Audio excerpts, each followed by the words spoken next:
nos parece, mas no nascimento, a partir de agora você tem 15 minutos para fazer esse TCC. Fique à vontade, pode iniciar.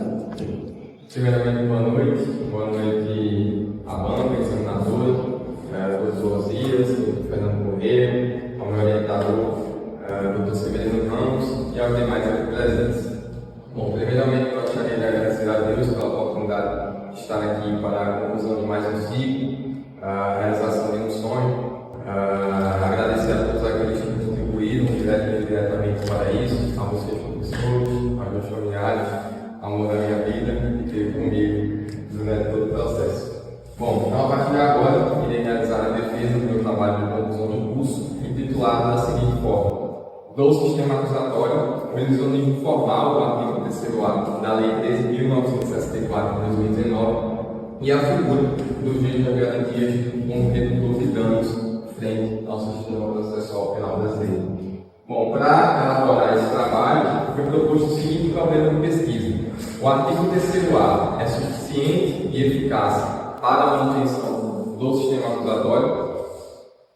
Para tal problemática foram levantadas duas hipóteses. A primeira é que a previsão legal não é plenamente suficiente, tendo em vista que a sua aplicação não afasta outros dispositivos inquisitórios presentes no Código do Processo Penal. E a segunda hipótese é que o juiz de garantias não deu plena eficácia ao sistema acusatório, tendo em vista a recente decisão do Supremo Tribunal Federal, que decidiu pela inconstitucionalidade de alguns pontos cruciais da lei. Bom, o presente trabalho se justifica devido à sua relevância político-jurídica, em razão da recente decisão do STF, que decidiu pela constitucionalidade do artigo 3º, decidiu também pela constitucionalidade do juiz de garantias, ainda que façamos algumas ressalvas que serão abordadas mais adiante. Também se justifica devido à sua relevância econômico-social, porque traz uma maior despesa com o Poder Judiciário, mas em contrapartida traz também uma melhor qualidade da prestação jurisdicional. Então, o objetivo geral deste trabalho é demonstrar a ilusão normativa do artigo 3º e a necessidade do juiz de garantias como redutor de danos no processo penal brasileiro.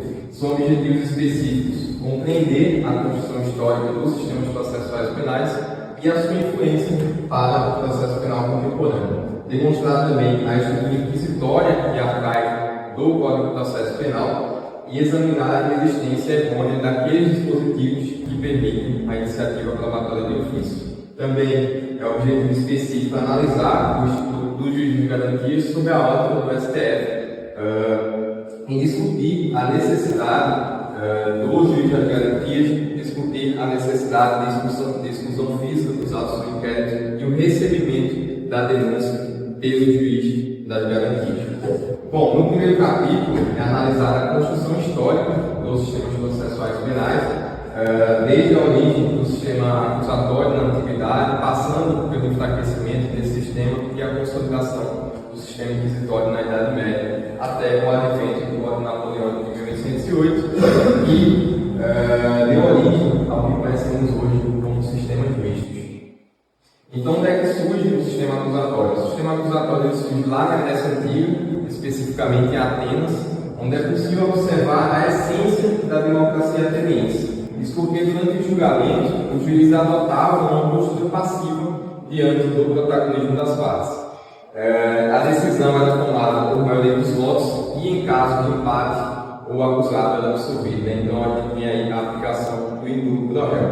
E quando fazemos um paralelo ao Código do Processo Penal brasileiro, o artigo 156 diz o seguinte, que é facultado ao juiz de ofício determinar diligências para dirimir dúvida sobre o ponto relevante.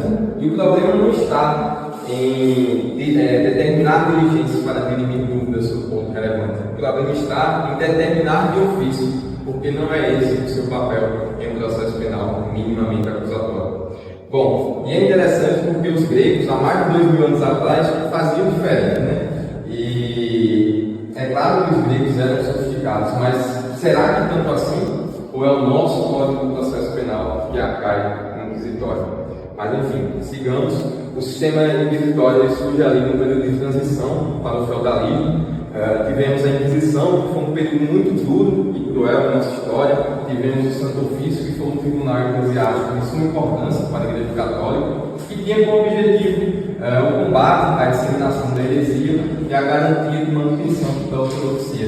E quando falamos em heresia, nessa época, não apenas no seu sentido religioso, porque heresia significava uma ameaça à estabilidade da Igreja Católica. Então a heresia toma uma proporção e uma dimensão muito maior. Então, ao combater a disseminação da heresia, estaria, na verdade, garantindo a manutenção da ortodoxia, garantindo o controle estatal nas mãos da Igreja. Então, como resultado da Inquisição, tivemos procedimentos oficiosos, a tortura, ou seja, uma verdadeira supressão do sistema acusatório e fortalecimento do sistema inquisitório, que vai perdurar por muitos anos até o declínio desse sistema, em razão do avanço do liberalismo na Europa. Tivemos o Código Napoleônico de 1808, o Código de Instrução Criminal, que foi uma tentativa de conciliar aspectos inquisitórios com aspectos acusatórios para reforçar o autoritarismo napoleônico e limitar o avanço dessas ideias liberais. Bom, no segundo capítulo é discutida a discussão doutrinária do sistema processual penal brasileiro e a crítica ao reducionismo conceitual dos sistemas mistos. Quando o Código de Processo Penal foi promulgado, existia na doutrina a concepção de que o processo penal seria misto. Após a Constituição Federal de 1978, passou-se a admitir na doutrina majoritária a ideia de um processo penal acusatório. E eu vou de encontro a essa doutrina majoritária para afirmar que, na verdade, o processo penal é inquisitório.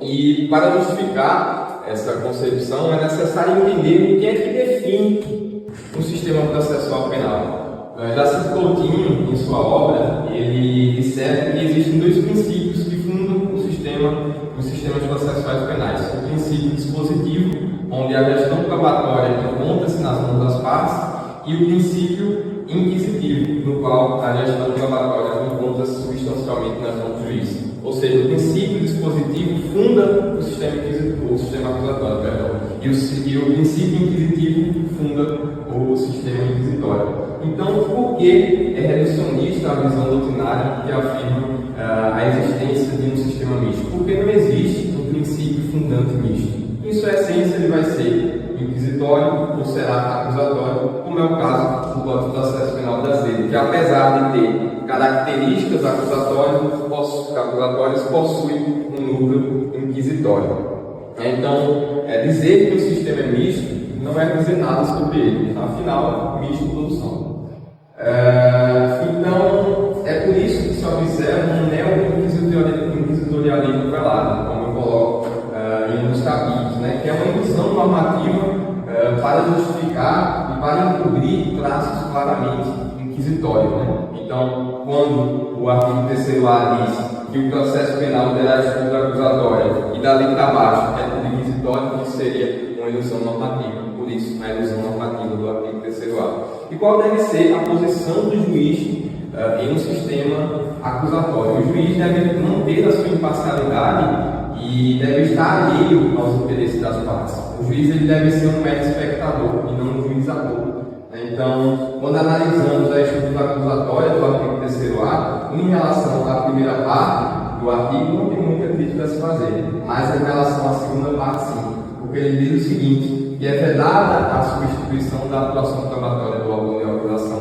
Então, o que seria a substituição da atuação probatória do órgão de acusação? Qualquer substituição. Então, se o artigo 156 diz que o juiz poderá, de ofício, determinar diligência para dirimir dúvidas sobre o ponto relevante, é uma substituição da atuação probatória do órgão de acusação. Até porque a carga probatória cabe ao MP, que é detentor da ação penal. O juiz ele deve estar imparcial em relação ao protagonismo das partes. E quando o artigo 385 permite que o juiz condene, ainda que o Ministério Público peça pela absolvição, temos também uma substituição da atuação probatória do órgão de acusação. Bom, então basicamente o STF decidiu por sacrificar o artigo 3º-A para dar validade a esses artigos inquisitórios, a esses artigos que vão de encontro à estrutura acusatória constitucionalmente demarcada. Bom, no terceiro e último capítulo é analisada a necessidade do juiz de garantias e sua importância para o sistema acusatório. Por que é necessário o juiz de garantias? Para separar aquele juiz que irá atuar na fase de investigação daquele juiz que irá atuar na fase de instrução, para que dê máxima originalidade cognitiva ao processo. Então, a reflexão que devemos fazer é o seguinte: que atributos específicos possui o juiz brasileiro, para ter uma unidade cognitiva que mais nenhum outro tem? Não há. Em um processo penal minimamente acusatório é necessário essa distinção, é necessário esse sistema double coercivo. Então, o juiz de garantias é fundamental para reduzir os danos no processo penal, reduzir os danos de uma fase pré-processual totalmente inquisitória. Então, o juiz de garantias é necessário, portanto, para dar condições ao acusado de um processo penal justo, dar condições ao acusado de um julgamento justo, ao qual é um passo em que você tem um controle da pretensão punitiva do Estado, ou seja, é uma forma de garantia penal. Então, qual foi a interpretação do juiz de garantias pelo STF? O STF decidiu pela inconstitucionalidade da exclusão física dos autos do inquérito e a inconstitucionalidade da expressão recebimento da denúncia, né? Então, a partir de agora, com a interpretação do STF, aqueles autos do inquérito que seriam inicialmente apatelados na Secretaria do Juiz de Garantias passam agora a integralizar, como era antes, a integralizar o processo. E também a atuação dos juiz de garantias, que no pacote anticrime originalmente cessava com o recebimento da denúncia, agora passa a cessar com o oferecimento da denúncia. E por que é que essa interpretação do STF é ruim? Por que é que essa interpretação do STF é problemática? Porque o juiz, no momento em que ele revisa todos os autos do inquérito e ainda recebe a denúncia, isso gera um viés confirmatório, isso gera uma contaminação, né? Então, na verdade, o que ocorre é um imenso prejuízo, como Aurélio Coutinho observa, um imenso prejuízo que decorre dos prejuízos que o julgador faz. Primeiro, ele assume a hipótese acusatória, ele formula, a hipótese acusatória, e depois ele vai atrás de elementos que confirmam uma decisão que, na verdade, ele já tomou no momento em que ele revisou os autos e no momento em que ele recebeu a denúncia. Bom, então, por esse trabalho, para finalizar, utilizou-se do método dedutivo qualitativo, através da análise aprofundada de materiais já publicados, tais como livros, teses, dissertações e artigos científicos, legislações penais, processuais penais, bem como as recentes jurisprudências do STF. Em considerações finais, eu respondo o problema de pesquisa para afirmar que o artigo 3º-A é ineficaz e é insuficiente para a manutenção de um processo penal acusatório. Isso muito em razão da decisão do Supremo Tribunal Federal, que decidiu por mitigar a sua eficácia, né? Então, embora tenhamos, ainda que o artigo 3º-A tenha consagrado o sistema como acusatório, ele não é, porque a gestão probatória encontra-se substancialmente nas mãos do juiz, e o juiz, como já bem falado, ele não deve ser protagonista, o juiz deve ser apenas um espectador diante do protagonismo das partes. Então, teremos sim o artigo 3º-A, teremos sim uma estrutura que caminha para uma estrutura acusatória, teremos sim o juiz das garantias, mas não na proporção que queríamos, não na proporção que deveria, infelizmente. Então, o juiz de garantias não é por si só suficiente, reduz os danos, reduz um pouco o viés confirmatório, mas infelizmente poderíamos ter dado um passo muito maior para a construção de um processo penal acusatório. Então, a partir de agora, eu encerro a minha apresentação e fico à disposição da banca, ao meu orientador, para possíveis perguntas. Obrigado. Parabéns pela apresentação, né? Fez a sua participação, já era esperar uma boa apresentação. Não conseguiu projetar a imagem, né? Acontece, mas a simplicidade que você fez é excelente. Letras grandes, né? Dessa forma que daqui a gente consegue normalmente visualizar. Está escrito. Parabéns. Passar para suas vidas, fazer suas considerações. Vou passar para os especialistas. Doutor, parabéns. Se houve bem posto na defesa, o trabalho está irretocável. E isso eu visualizei quando estava aqui na qualificação. O trabalho, a bolsa suspeita já está mais de 50%.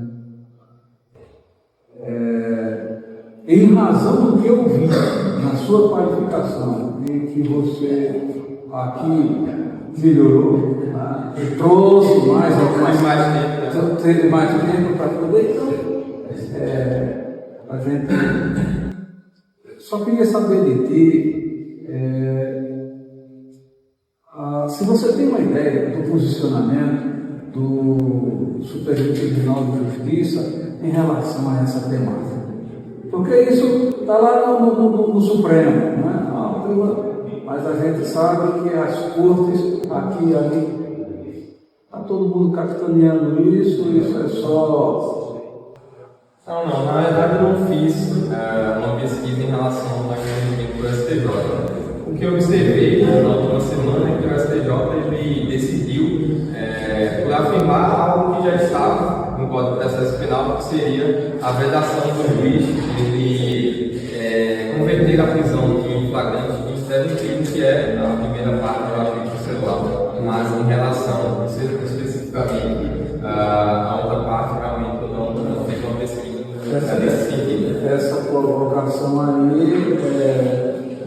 em relação ao juízo de garantia, né? Isso. Para que não ouse, né, fazer essa promessa. Bom, eu não tenho dúvida, então só parabenizar, né, pelo trabalho que você produziu. Okay? Parabéns. Muito obrigado. Pessoal, Parabéns pela apresentação, quando eu dei a prioridade